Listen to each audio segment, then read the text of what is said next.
ఎన్ని లక్షల డబ్బులు సంపాదించినా కూడా వృధా అవుతుంది. కాబట్టి మనం ఈ రోజు నుంచి అయినా మీరు ఇప్పుడు ఈ మేళకు వచ్చిన తర్వాతనైనా పెట్టండి. ఇప్పుడు ఇంకొకటి వ్యవసాయంలో కూడా మీకు కొత్త వంగడాలంటే ఇప్పుడు బాయిలర్ చికెన్ ఉంది, ప్రతి ఒక్కరికి తెలుసు, ప్రతి ఇంట్లో ఐఫోన్ ఉన్నది.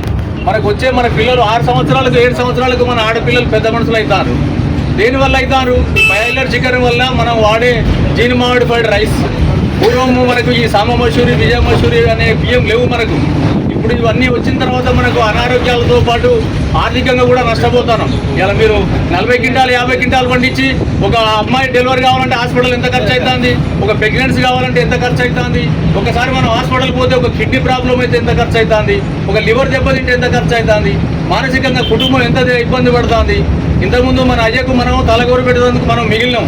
ఇప్పుడు మన ఉన్న పిల్లలకు తండ్రులు తలగొరు పెట్టే పరిస్థితి వస్తుంది.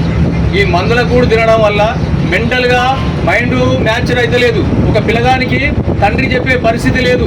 తండ్రి చెప్పకుండా తండ్రి బండి కొనిస్తాడు. ఆ బండి వేసుకుపోయి వాడు ఎక్కడ పడుతుండో మీ అందరూ తెలుసు. ఒక పిల్లని చదివితే అది ఇలా ఏం చేస్తుందో కూడా మీకు తెలుసు.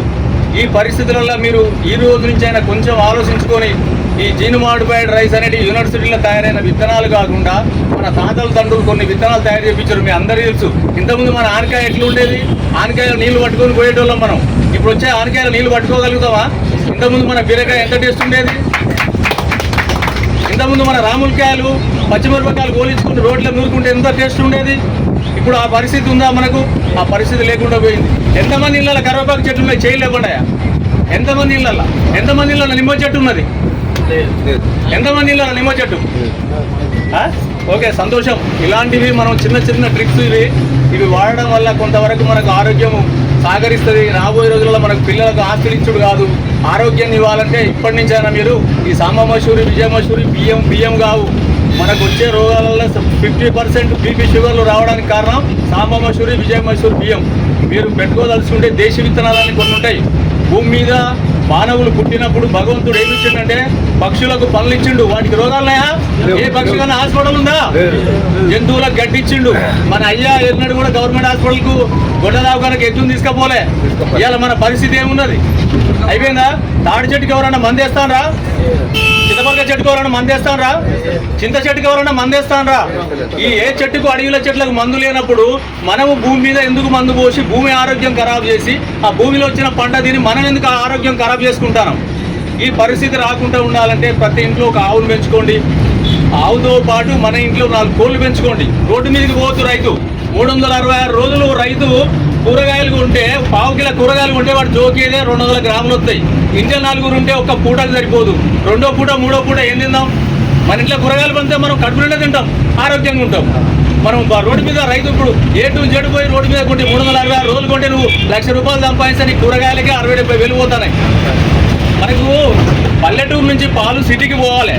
సిటీ నుంచి వచ్చే పాల ప్యాకెట్ల కోసం మనం లైన్లో నిలబడతాం. మన ఊళ్ళో మొత్తం కొడితే మనకు పక్కింట్లో ఒక చెంబడు పెరుగు దొరుకుతలేదు. నువ్వు పెళ్లికి ఆర్డర్ ఇస్తే 10 ప్యాకెట్ల పెరుగు వస్తుంది. ఏడ తయారవుతుంది పెరుగు? ఎక్కడి నుంచి వస్తున్నాయి పాల ప్యాకెట్లు? నువ్వు వ్యవసాయం చేస్తూని భూమి ఉన్నోని పిల్ల మొగలు బయకాడిపోతావు, ఇంటికి పాలు లేవు. కానీ హైదరాబాద్ సిటీలో ఏసీలో ఉంటాడు పాలు పంపిస్తాడు మనకు. ఇది కొంచెం ఆలోచించండి. ఇది పెద్ద పనేం కాదు. ఒకప్పుడు మాకు అయ్యగారి పెళ్లికి ఇనుగుర్తుల పెళ్ళి ఏంటంటే బిందెల కొద్ది పాలు మామూలు ఇచ్చేవాళ్ళు. ఇలా మా అయ్యగారి పిల్లలు కూడా వచ్చి ఇనుగుర్తుకు వచ్చి పాల ప్యాకెట్లు కొనుక్కొచ్చుకుంటారు. కొంచెం ఆలోచించండి, ఎక్కువ అవసరం లేదు ఇది. ఎందుకంటే మన ఆరోగ్యం లేని మనం ఎన్ని ఆస్తులు సంపాదించినా వృధా ముచ్చట. పక్కేమాటోడు 10 బస్తాలు పోసిండు, నేను 20 బస్తాలు పోసిన అనేది పక్కకు పెట్టండి. పక్కోని చూసుడే బంద్ చేయండి. పక్కోని చూసుకుంటా పోతే మనం బతకలేము. పక్కోని ఇంట్లో పరమాన్నం ఉంది మనకు కావాలంటే కాదు. మన శక్తి సామర్థ్యాలు మన తల్లిదండ్రులు మనకి ఏమి ఇచ్చిర్రో దాన్ని చూసుకుంటేనే మనం ముందుకు పోవాలి తప్ప పక్కింట్లో వాడు ఏసీ తెచ్చుకున్నాడు, ఫ్యాన్ తెచ్చుకున్నాడు, వాడు బిర్యానీ వండుకున్నాడు, మనకు వద్దే వద్దు. మన ఇంట్లో మామిడికాయ తొక్కు పచ్చి పులుసు ఉంటే ముద్దు, పక్కోడిది అసలే వద్దు. మన పంట మన వంట ఈ 2 లేకపోతే మన బతుకు పెంట. మన పంట మన వంట ఆ 2 లేకపోతే మన బతుకు పెంట. ఇది గుర్తుపెట్టుకోండి. ఎవ్వరి గురించి డిస్కస్ చేయాల్సిన అవసరం లేదు. ఎప్పుడు ఒకరిని చూసి పోల్చుకోవద్దు. రైతు పక్క మంటల గురించి ఎప్పుడు పోల్చుకోవద్దు. పొద్దున్న లేగానే ఫస్ట్ ఇవాళ మన ఊళ్ళో యాప పుల్లలు లేవా? ఎవరిని చూసినా పేస్టులు వాడతా. పేస్ట్ అంటే ఏంటిదయా? పేస్ట్ అంటే కెమికల్ కాదా? ఆ కెమికల్ నోట్లేకపోతే క్యాన్సర్ వస్తలేదా? కలుపు మందు కొడితే వరాలు కూలిపోతాయి. వరాలు కూలిపోయిన తర్వాత నువ్వు ఆ కలుపు మందు కొట్టిన పంట తింటే పేగులు ఉంటాయా? అంత పెద్ద వరం కూలిపోం కానీ పేగులు ఎంత? ఒకసారి ఆలోచించండి. ఈ పెద్ద విషయాలు ఏం కావు. మనం వీటిని తలుచుకుంటే ఇంత కొత్తది ఏం కాదు. గత 50-60 సంవత్సరాల కాడ నుంచి మనం మారినాం. ఇక మళ్ళీ ఒకసారి మనకు మార్పు కావాలంటే కంపల్సరీ ఇంకా కొద్ది రోజులు పోతే మనకు ఇంకో 20 డేస్లో జీలుగులు వస్తాయి. ఎంతమంది 100 ఏళ్ల మీద లెక్క పెట్టే మంది కూడా రైతులకు ఫ్రీ సబ్సిడీలు వచ్చిన జీలుగులు కూడా ఎత్తలేరు. ఆ భూమికి ఏమి ఇవ్వకపోతే మనకి ఏమొస్తుందా? ఇలా గవర్నమెంట్ అది బస్సు పెట్టింది కాబట్టి బస్సులో మనం పోతున్నాం కాబట్టి మీటింగ్ పోతాను. ఆ భూమికి కూడా రీఛార్జ్ చేయాలి కదా. సెల్లూరు బ్యాలెన్స్ అయిపోతే 5 నిమిషాలు రీఛార్జ్ చేయించేదాకా నిద్ర పడతలేదు. ఇంట్లో ఫ్యాన్ బంద్ అయితే వాడు మెకానికల్ వచ్చి రిపేర్ చేసేదాకా నిద్ర పడతలేదు. మరి నీ భూమికి ఛార్జింగ్ లేనప్పుడు నీకు ఎట్లా నిద్ర పడుతుందా? ఎండాకాలం వచ్చింది, దానికి కావాల్సింది ఎందుకు మొక్కజొన్న కాలబెడతాను? మొక్కజొన్న కాలబెట్టి ఉపయోగమైంది. పొలాలు ఎందుకు కాలబెడతాను? మన చర్మం కాలిన మనిషి బతుకుతాడా? మరి భూమి చర్మం కాలిపోయిందా? సూక్ష్మజీవులు ఉంటాయి అలా. ఆ భూమి ఎట్లా పంట వస్తుంది మనకు? ఇవన్నీ ఒకసారి దృష్టి పెట్టండి. రాబోయే రోజులల్లో మన పిల్లలకు డబ్బులు ఇచ్చిపోతే ఎదవలవుతారు. ఇలా చూస్తూనే ఉన్నాం. ఎంతమంది పిల్లలు బాయికాడికి సతీ తెస్తాను, ఎంతమంది పిల్లలను బాయికాడు రమ్మంటే ఈయనటోడు ఉన్నాడు. వాడు ఏమిటికి తయారవుతాడు? బ్యాంక్ అకౌంట్ ఉంటే పైసలు ఇస్తే పోతాడు, బిర్యానీ తింటాడు, బండి మీద పోతాడు, జల్సాలు చేస్తాడు, వస్తాడు. అయ్య పోయి కొడుకు తలగోరు పెట్టే కాడికి వస్తాడు. ఈ పరిస్థితి రావద్దంటే ఈ రోజు నుంచి అయినా కూడా ఈ సంవత్సరం ఒక 10 గుంటలు పెట్టుకోండి. నా దగ్గరనే విత్తనాలు, దేశీ విత్తనాలంటే మనిషి మనుగడకు పునాది. అవి ఇంతకుముందే చెప్పాను నేను. పక్షులకు, పనులు, జంతువులకు గడ్డించినట్టే మనకు కూడా కొన్ని వరి విత్తనాలు ఇచ్చాడు భగవంతుడు. ప్రతి రోగానికి ఒక విత్తనం ఉంది. షుగర్కు నవారా రైస్ ఉంది.